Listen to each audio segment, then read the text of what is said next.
Prunus spinosa, and it's often called Blackthorn or Sloe Plum, Sloe Berry.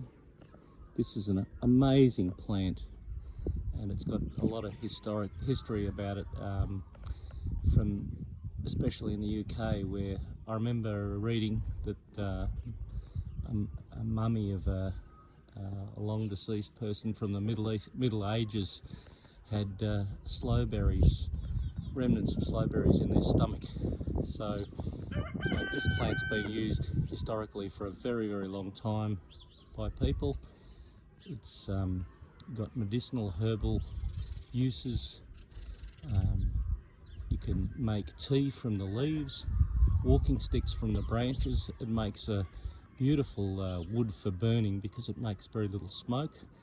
And of course, the most famous is infusing gin, vodka and brandy with the fruits, the berries, the sloes or sloe plums as they're known, and it makes an incredible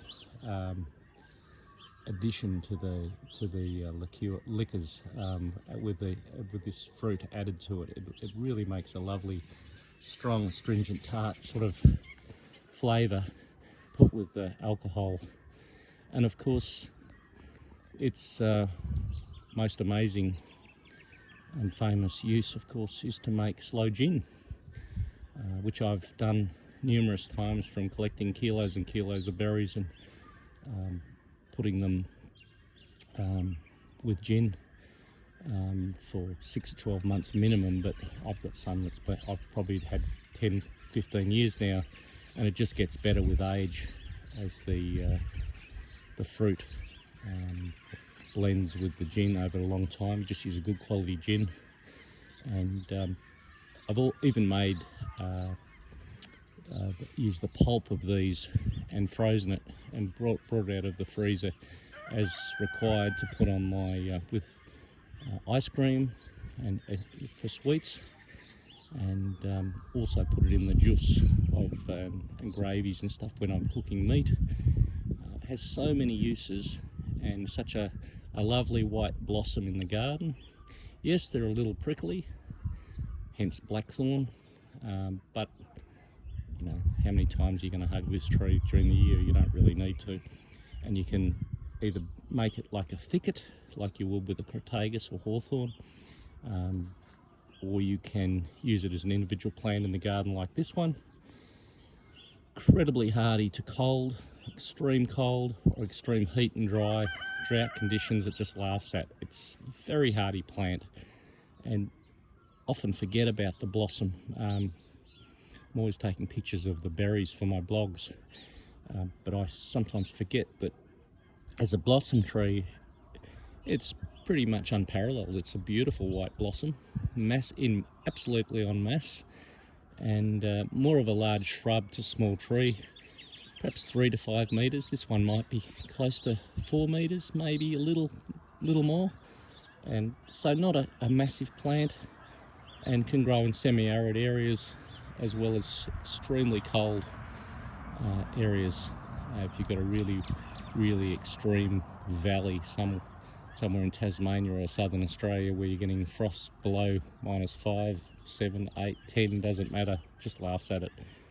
Great plant, many uses, and I'm really, really pleased to just show off just the blossom, because I think sometimes focus on the fruit of a plant. Edibles, as an edible, it's just such a useful plant, but I think as an ornamental, it's well worth putting in the garden. And like I said, you can grow it just about anywhere, so you've got incredible hardiness, and that's such an important thing in southern Australia. We've had recent drought previous summer and autumn, and even now this season in southern Australia is still compromised for the amount of rainfall we've had in the last few months, even coming into spring in 2025. So great plant, many uses.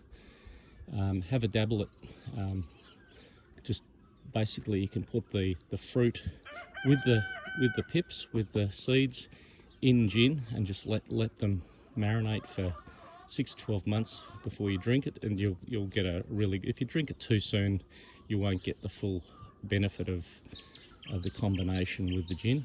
But at least 6 to 12 months minimum. But it's the sort of thing that doesn't go off. It'll just last for years and years and years, and you can just bring it out, and it makes kind of a nice talking point, or even as a gift. I often give it away as a gift, a litre of sloe gin that I've made myself. It's a personal gift, and it's fairly cost effective, and people are grateful because it's got a nice little personal touch to it. So lots of ideas for using sloe gin, sloe plums, and using them as a hedgerow plant.